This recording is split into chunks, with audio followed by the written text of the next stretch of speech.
नमस्कार, good morning, जोहार। मैं चुनचुन कुमार, आप देख रहे हैं झारखंडी हिंदी न्यूज। तो चलिए जानते हैं आज की पहली और बड़ी खबर। भाजपा ने फूका चुनावी बिगुल। देवघर में प्रदेश कार्य समिति की बैठक में प्रदेश अध्यक्ष दीपक प्रकाश ने झारखंड फतह करने के लिए विशेष रणनीति की तय। देवघर में भाजपा प्रदेश कार्य समिति की 2 दिवसीय बैठक आयोजित की गई। बैठक में आगामी लोकसभा और विधानसभा चुनाव फतह करने का बिगुल फूक दिया गया है। पार्टी के प्रदेश अध्यक्ष दीपक प्रकाश की अध्यक्षता में आयोजित बैठक में तमाम पदाधिकारियों को टास्क मिला है। इस मौके पर भाजपा प्रदेश अध्यक्ष दीपक प्रकाश ने कहा है कि केंद्र में पहले से भी ज्यादा मजबूती के साथ भाजपा की सरकार बनना तय है और राज्य में झारखंड फतह करने के लिए भी विशेष रणनीति तय कर दी गई है। दीपक प्रकाश ने कहा है कि झारखंड की सभी 14 लोकसभा सीट इस बार भाजपा की झोली में आएगी और विधानसभा चुनाव में पूर्ण बहुमत के साथ झारखंड में भाजपा की सरकार बनेगी, जिसका प्रमाण इसी वर्ष रामगढ़ में होने वाले विधानसभा उपचुनाव जीत कर दी जाएगी। देवघर झामुमो जिला कमेटी की बैठक में नेताओं ने की अपील। 2 फरवरी को ज्यादा से ज्यादा कार्यकर्ता दुमका पहुंचे। देवघर के स्थानीय होटल के सभागार में सोमवार को झारखंड मुक्ति मोर्चा जिला कमेटी की बैठक की गई, जिसमें 2 फरवरी को दुमका में आयोजित होने वाले कार्यक्रम की सफलता को लेकर चर्चा की गई। बैठक की अध्यक्षता जेएमएम जिला अध्यक्ष संजय कुमार शर्मा ने की। इस दौरान बैठक में परिमल सिंह, केंद्रीय कार्य समिति सदस्य सुरेश शाह, जिला उपाध्यक्ष इख्तियाक मिर्जा, अजय नारायण मिश्रा, मनोज दास, प्रशांत शेखर, कुलदीप सिंह, दिनेश्वर किस्कू, युवा जिला अध्यक्ष राहुल चंद्रवंशी, संजय कुमार, नंद किशोर दास सहित दर्जनों जेएमएम के नेता और कार्यकर्ता मौजूद थे। बैठक के दौरान 2 फरवरी को दुमका में आयोजित झारखंड मुक्ति मोर्चा का 44वां स्थापना दिवस के कार्यक्रम को सफल बनाने की चर्चा की गई। साथ ही तैयारियों के विषय में उपस्थित नेताओं और कार्यकर्ताओं को कई दिशा निर्देश दिए गए।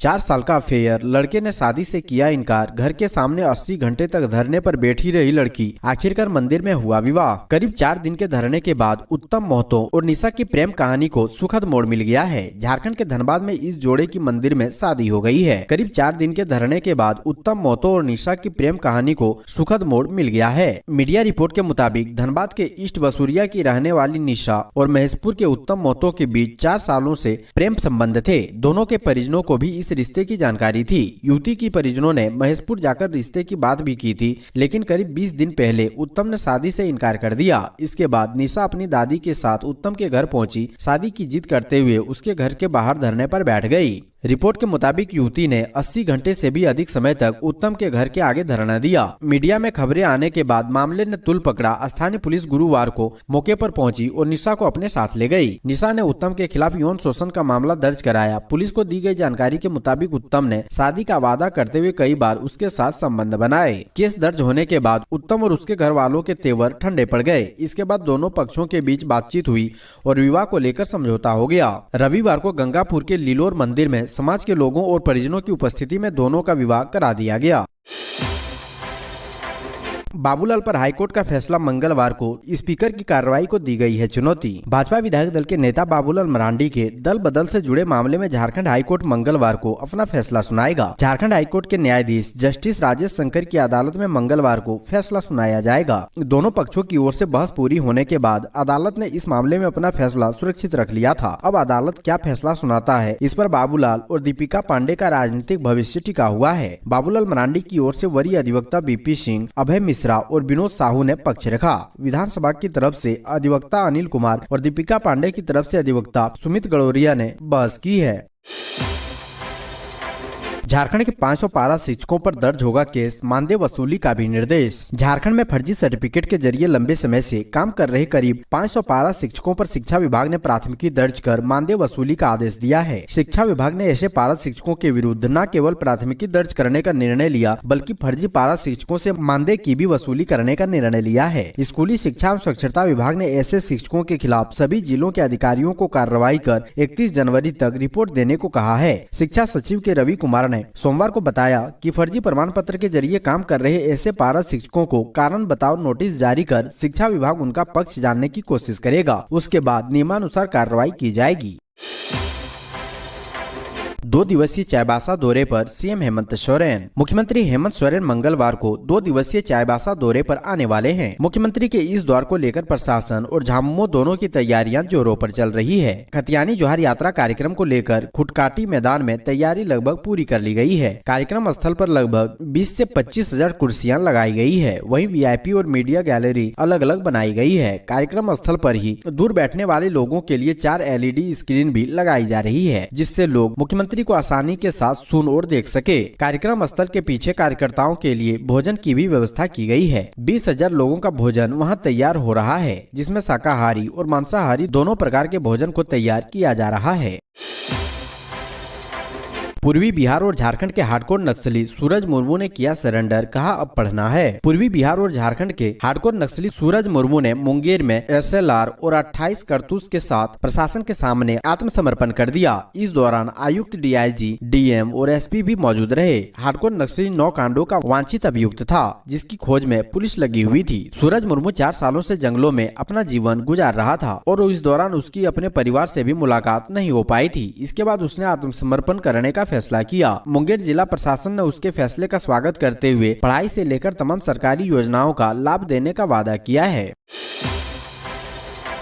सीएम हेमंत सोरेन के खिलाफ पोस्टर लगाने वाले मामले में भाजयुमो के 2 नेताओं पर केस दर्ज। मुख्यमंत्री हेमंत सोरेन के खिलाफ आपत्तिजनक स्लोगन के साथ पोस्टरबाजी के आरोप में देवघर नगर थाना में भाजयुमो के प्रदेश अध्यक्ष किशलय तिवारी व भाजयुमो जिला अध्यक्ष अतुल सिंह पर FIR दर्ज किया गया है। झामुमो जिला अध्यक्ष संजय शर्मा के आवेदन पर दोनों नेताओं के खिलाफ मानहानि का मामला दर्ज किया गया है। FIR दर्ज होने के बाद सुबह करीब 11 बजे पुलिस ने भाजयुमो जिला अध्यक्ष अतुल सिंह को देवघर के एक होटल से पार्टी की बैठक के दौरान हिरासत में ले लिया। इसके बाद अतुल को नगर थाने में लाकर पूछताछ की गई। 8 घंटे बाद शाम करीब 7 बजे अतुल को पुलिस ने PR बॉन्ड पर छोड़ दिया। अतुल को हिरासत में लिए जाने की सूचना मिलते ही काफी संख्या में भाजपा कार्यकर्ता नगर थाना पहुंच गए। इस दौरान भाजपा जिला महामंत्री अधीर भैया, महिला जिला अध्यक्ष विजया सिंह, गौरी शंकर शर्मा, रूपा केसरी, चंद्रशेखर खवाड़े, CN दुबे, परमेश्वर राव, मनोज भार्गव, जय कुमार मिश्रा आदि ने अतुल सिंह के समर्थन में थाना पहुंचे थे। 27 जनवरी को मुख्यमंत्री हेमंत सोरेन पहुंचेंगे पलामू के बूढ़ा पहाड़, ग्रामीणों से मिलकर समस्याओं से होंगे रूबरू। 27 जनवरी को मुख्यमंत्री हेमंत सोरेन बूढ़ा पहाड़ पहुंचेंगे। हेमंत सोरेन राज्य के पहले CM हैं जो बूढ़ा पहाड़ के इलाके में पहुंचेंगे। CM हेलीकॉप्टर से बूढ़ा पहाड़ पहुंचेंगे और कई घंटे तक इलाके में रहेंगे। CM इस दौरान स्थानीय ग्रामीणों की समस्याओं से अवगत होंगे और उसके समाधान को लेकर कई योजनाएं भी करेंगे। CM के साथ गढ़वा और लातेहार की पूरी प्रशासनिक टीम भी मौजूद रहेगी। इस दौरान मुख्य सचिव, गृह सचिव, DGP और CRPF के टॉप अधिकारी भी मौजूद रहेंगे। वहीं झारखंड छत्तीसगढ़ सीमा स्थित बूढ़ा पहाड़ इलाके में पहली बार गणतंत्र दिवस समारोह धूमधाम से मनाने की तैयारी चल रही है और इससे जुड़े बड़े आयोजन हो रहे हैं। इलाके के 1 दर्जन गाँव में पहली बार गणतंत्र दिवस के दौरान झंडोत्तोलन किया जाना है। पूर्व में माओवादियों के भय के कारण इलाके में झंडोत्तोलन नहीं किया जाता था। 12 फरवरी को झारखंड आएंगे तेजस्वी यादव, राजद गठबंधन को मजबूत करने के लिए करेंगे मैराथन बैठक। झारखंड गठन के बाद राज्य में राष्ट्रीय जनता दल का संगठन लगातार कमजोर होता गया। विधानसभा में राजद विधायकों की संख्या भी लगातार घटती रही है। 2014 विधानसभा चुनाव में तो राष्ट्रीय जनता दल ने झारखंड में खाता तक नहीं खोला। 2019 के विधानसभा चुनाव में किसी तरह एक चतरा सीट राजद जीत सका, जिसके भरोसे वो आज गठबंधन की सत्ता में भागीदार है। बिहार के उप मुख्यमंत्री तेजस्वी यादव 1 दिवसीय कार्यक्रम के लिए सेवा विमान से रांची आएंगे और पार्टी संगठन के कार्यक्रम में भाग लेंगे। राष्ट्रीय जनता दल के प्रदेश महासचिव दीपक सहदेव ने तेजस्वी यादव के झारखंड आगमन की जानकारी दी। उन्होंने कहा है कि प्रखंड से लेकर प्रदेश स्तर तक दल को मजबूती देने के लिए तेजस्वी यादव रांची आ रहे हैं। सिमडेगा में हेमंत सोरेन ने कहा, आदिवासी मूलवासियों की चिंता नहीं की गई। झारखंड के मुख्यमंत्री हेमंत सोरेन खतियानी जोहार यात्रा के दूसरे चरण में सोमवार को सिमडेगा पहुंचे। यहां अल्बर्ट एक्का स्टेडियम में मुख्य कार्यक्रम में उन्होंने केंद्र सरकार और भाजपा पर जमकर हमला बोला। कहा कि बीजेपी ने स्थानीय लोगों की अनदेखी की, इसलिए वर्ष 2019 में विपक्ष की सरकार को झारखंड की जनता ने उखाड़ फेंका। उन्होंने कहा कि विपक्ष ने आदिवासियों का आदिवासियों से लड़ाया, झारखंड में कभी आदिवासी मूलवासियों की चिंता नहीं की गई। उन्हें आज भी संघर्ष के जरिए अपना परिचय देना पड़ता है। विपक्ष लोगों को भ्रमित कर रहा है। हेमंत सोरेन ने अपनी सरकार की उपलब्धियां भी गिनाई। कहा कि 20 लाख लोगों के राशन कार्ड बनाए गए। बेटियों के लिए सावित्रीबाई फुले किशोरी समृद्धि योजना की शुरुआत की गई। श्री सोरेन ने यह भी कहा है कि उनके पूर्वजों ने अलग झारखंड राज्य के लिए बलिदान दिया। उन्होंने कहा कि जब भी वह केंद्र से अपना हक मांगते हैं, उनके पीछे केंद्रीय एजेंसियों को लगा दिया जाता है। ईडी सीबीआई के छापे शुरू हो जाते हैं।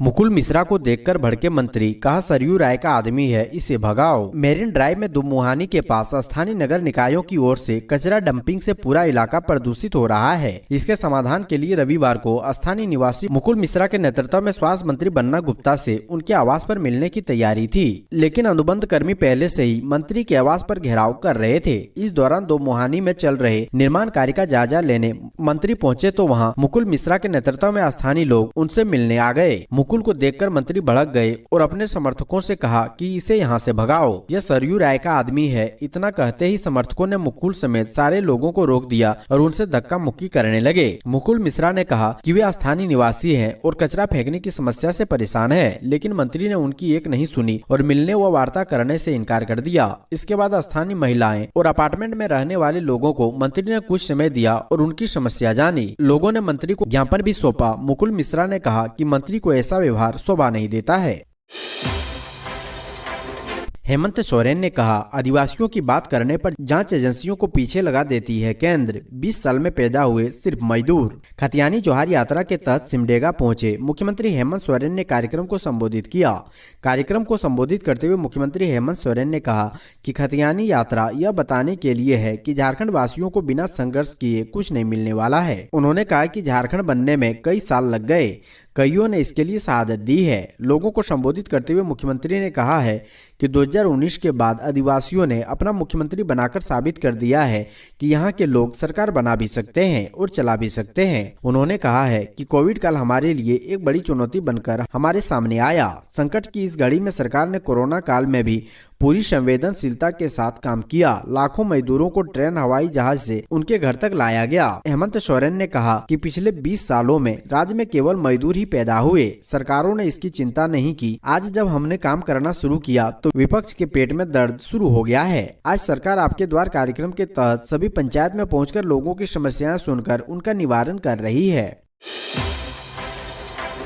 साहिबगंज डीसी रामनिवास यादव से ईडी ने की 7 घंटे पूछताछ, 6 फरवरी को फिर बुलाया। प्रवर्तन निदेशालय यानी ईडी ने साहिबगंज डीसी रामनिवास यादव से सोमवार को 7 घंटे तक पूछताछ की। वे दिन के 11 बजे के करीब ईडी के रांची जोनल ऑफिस पहुंचे थे। 7 घंटे बाद ईडी ऑफिस से बाहर निकले। ईडी ने 6 फरवरी को पूछताछ के लिए उन्हें फिर बुलाया है। सूत्रों के मुताबिक ईडी ने डीसी से साहिबगंज में हुए 1000 करोड़ के अवैध खनन, पंकज मिश्रा के जेल में रहते फोन पर बातचीत समेत कई सवाल किए। अवैध खनन के आरोप में जेल में बंद पंकज मिश्रा से बात करने वाले सचिवालय व जिला स्तर के 2 दर्जन से अधिक पुलिस और प्रशासनिक अधिकारियों को चिन्हित किया गया है। इन अधिकारियों में साहिबगंज के डीसी रामनिवास यादव और एसपी अनुरंजन किस्पोट्टा भी शामिल हैं।